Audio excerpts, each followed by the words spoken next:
We know that Melania just knew that her movie was going to be a success, right?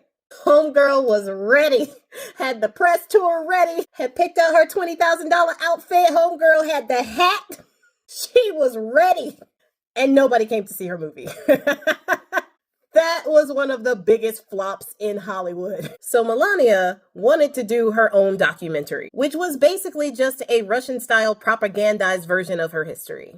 And it basically covered 20 days of her packing boxes and pointing. And it could not have come out at a worse time.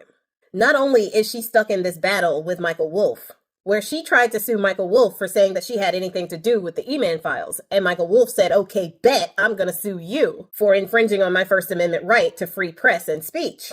And instead of suing him like she said she was going to sue him if he didn't apologize and take back his comments by the deadline, she tried to sue to have his case moved from state court to federal court so that she can have it transferred down there to Florida to Judge Eileen Cannon, which is their judge in the pocket. And even that, Michael Wolff pulled that reverse Uno card and a draw two and was like, okay, well, let's have discovery on whether or not you actually do live in Florida or New York. Homegirl just couldn't win. So while she's up here running from him, she is doing this movie. Now, this movie is supposed to be about her transition into the White House. Like anybody freaking cares. And it basically came about when Jeff Bezos had a private dinner with Bone Spurs in Mar-a-Lago. They had their little bromance thing going. They shook hands.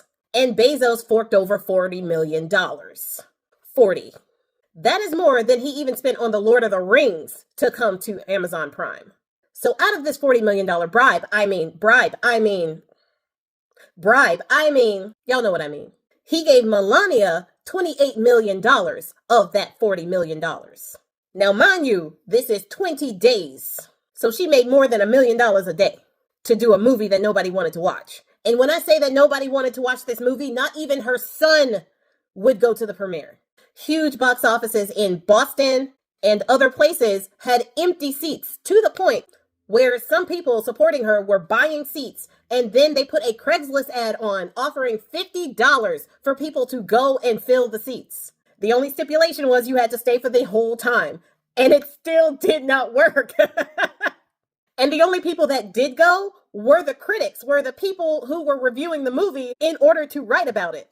And most of the reviews were pretty scathing. Like The Guardian said that the movie had no redeeming qualities at all. And people who did go to see it were filming, and you could see that there was literally only like 1 or 2 people in there with them.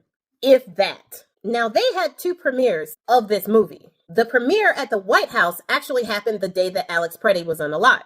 And you know that those CEOs were definitely up in there with their knee pads ready, resulting in pushback from places like Apple, whose employees were really angry that their CEO attended.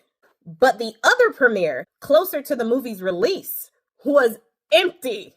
Dozens of people did not show up who were supposed to show up, including the couch-friendly VP and other people like Carrie Lake and Brett Barr, Kellyanne Conway, and influencers like Riley Gaines, Kash Patel, the puppy Grim Reaper Krusty Nome, Pam Bondi, Ryan Duffy, and Peter Navarro were all supposed to show, and they did not. Not even her family had her back. Her one and only son skipped out, as well as her stepchildren. Barron, Eric, Laura, Tiffany, Ivanka, none of them showed up. Ouch. And it did not help that the E-Man files came out right before the premiere of this movie, because Brett Ratner was the director of this film.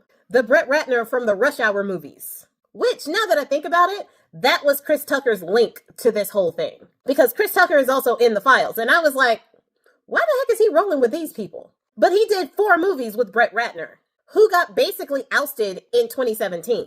When 6 women came forth with allegations. So him being revealed to be in the E-Man files this go around with these 3 million documents released is no surprise at all. But he is the one they got to come out of his hidey hole and do this movie.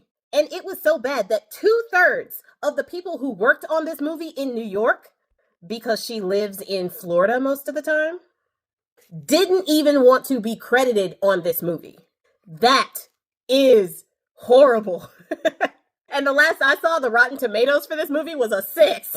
And it made just $7 million on the opening day. That is worldwide.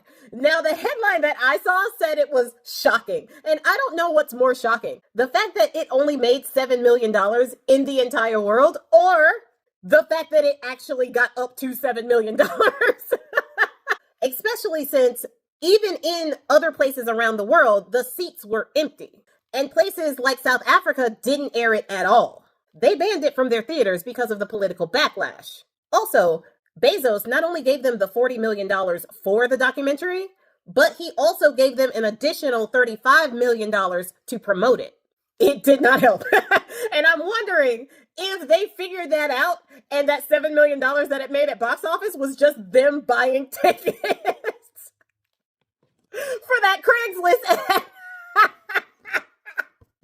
Either way, it was a ridiculous flop and a huge embarrassment for the Bone Spurs family, which is nothing less than they deserve.